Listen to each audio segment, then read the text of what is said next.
Hey, it's John-Hope-Bryant. I'm here to talk about why I believe so powerfully in Hope Business in a Box. This is the newest innovation for Operation Hope, and I believe in it really because I think it can change everything. It's powered by the gallup-hope-index, some of the best human science, technology, behavioral economics sciences available in the world today.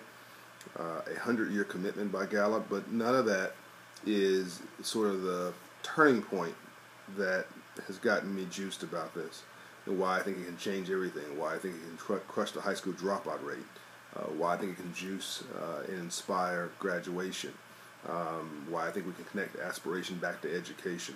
It is principally and primarily my story. Hope Business in the Box is my personal journey. Growing up in Compton, California, in South Central Los Angeles. I lived in South Central on Martin Luther King Boulevard when it was still Santa Barbara. And my mom and dad came from the South, did not have much money, not much education formally, but were two of the smartest people you ever met in your life, Juanita Smith and Johnny Will Smith. They came from different parts of Alabama, found my mother in East St. Louis, my daddy did, then they came to California. Married and built a small enterprise. They owned a gas station at Vernon and Western. Anybody who knows, South Central is on the south east corner of Vernon and Western. Owned a gas station, an 8-unit apartment building across from our home, a nursery that my mother ran, our own home, a construction business. Two enterprising, amazing individuals. So there's two sides of this piece. Banking on our future. Our award-winning financial literacy program is really about risk management, about making sure you're not taking advantage of, about creating a community that can have financial dignity. Because I saw so many people preyed upon growing up in my neighborhood. I saw also my dad and mom fight over money repeatedly. They loved each other, they got along great, but money and arguments about it. And when my mother couldn't send my brother to college because my dad had got to the bank first to get the $4,000 that my mom had saved up, that was the end of it. My mother had enough, and so she loved him but couldn't live with him.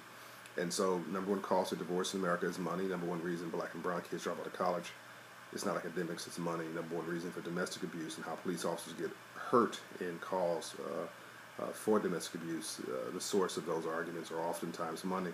And so that's banking on our future, and why that has so much of an impact in neighborhoods and in communities, and why we taught about 700,000 kids checking, savings, credit, investment, the history of banking. A course in dignity is the first thing that we do, thanks to our friends at Global Dignity.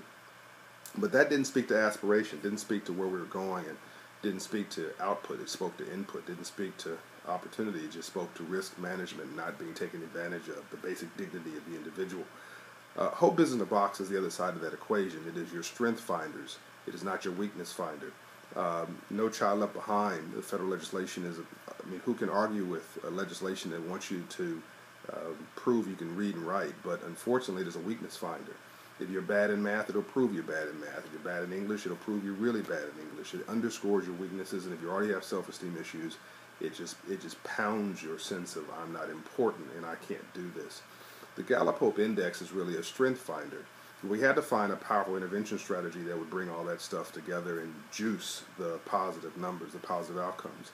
When I grew up in Compton, went to Compton, California, my mother was always enterprising. She worked at McDonnell Douglas Aircraft, now Boeing Aircraft, but she always sold crafts and candy and things on the side. My dad was an entrepreneur and a business owner. And when a banker showed up in my classroom and taught me a course in financial literacy, he happened to be a Caucasian man, so race doesn't matter. He happened to have on a white shirt, a red tie, and a blue suit. And he started talking to me about financial literacy and what was in home economics courses, and what I call the language of money. I remember asking him, "Man, what do you do for a living? And how did you get rich legally?" And, people laughed today, but I was dead serious. The only person I saw with a suit on, a white man with a suit on in Compton, California, was a detective. So I want to know, what did this guy do for a living? And he started unpacking the language of money and banking and finance and free enterprise and capitalism. The endorphins started firing in the right side of my head about opportunity and who I could be. I then connected for the first time, a little embarrassed about this, for the first time the man standing in front of me with a suit with my dad, who wore a suit a couple times a week to church, Bible study, to church service on Sunday, and occasionally he wears a suit on Friday when he met payroll. And I finally connected these two images together. It's interesting how when you buy a bicycle, you start seeing cyclists everywhere. You buy a Toyota automobile, you start seeing Toyotas everywhere. Life is about context, orientation, culture, and well, it's an ecosystem that you create. And so the ecosystem that started being created for me was one of, these were business people, and I could be one. And so I started wearing suits, and my mother put me in this whole other story, but Lord Fauntleroy, crushed velvet suits with a big bow tie. And anyway, I'm still traumatized to this day. But she changed everything because it caused me to look at myself differently. I started having a briefcase, nothing in it. Start carrying around a briefcase, and I start selling low-cost products that I can get for no cost or low cost, like a mail order, to selling products to my teachers. I finally opened up a candy store in the den of my house and put the liquor store out of the candy business down the street. Made $300 a week. Found girls, lost a business. That's another story. But it changed everything with me. And at 10 years of age, I had become an entrepreneur. The endorphins in my head started firing about what I could be and who I could do, what I could do and who I could be. And so when you look back at that story and you fast forward today, you say, well, why is John an entrepreneur? I was an entrepreneur because my father was role modeling. The gallup-hope-index found that only 5% of young people in America today have a business internship or a business role model. It changes everything. 77% of all kids want to be their own boss. I want to be my own boss. 44% of all kids want to own their own business. I wanted to own my own business. 44% of all kids believe they'll create something that'll change the world. I want to create something that'll change the world. But what would have happened if the business role model, the business mentorship, my dad and that banker hadn't come together to sort of plug the socket into the wall in my life, if the endorphins hadn't started firing? I think I would have disconnected education from aspiration in my life. Why do kids want to be rap stars, athletes, and drug dealers? Not because they're dumb or they're stupid. I used to believe that. I now know these kids are brilliant. They're modeling what they see. And we need to give them something different to see. The book The Tipping Point, Malcolm Gladwell, proves that at 5% of role models, every community stabilizes. 5% role models.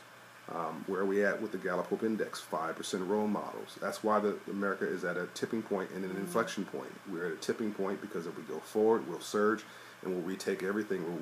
We will participate in the re-winning of America in the next 10 or 15 years. If we fall backwards, it'll be an inflection point and we lose everything. We'll be the country that used to run the world. This is my story. And these 30 million kids in 4th grade through 12th grade are the bench strength for the playoff games of the rest of our lives, quoting my friend Jim Clifton in his book, The Coming Jobs War. I'm an entrepreneur today because my daddy was, because a banker came in my classroom and gave me a lesson in financial literacy, because the endorphins started firing in my head, because I had an opportunity to own my own little business, become enterprising at a young age, because education became relevant to me. All things changed, and all I saw was my opportunity. I didn't see the drugs, and I didn't see the pain and the problems and prison, probation, parole all around me. All I saw was my own opportunity, and our kids can see it too. That's why I'm so excited about Hope Business in a Box. Check it out. It's coming to a community near you.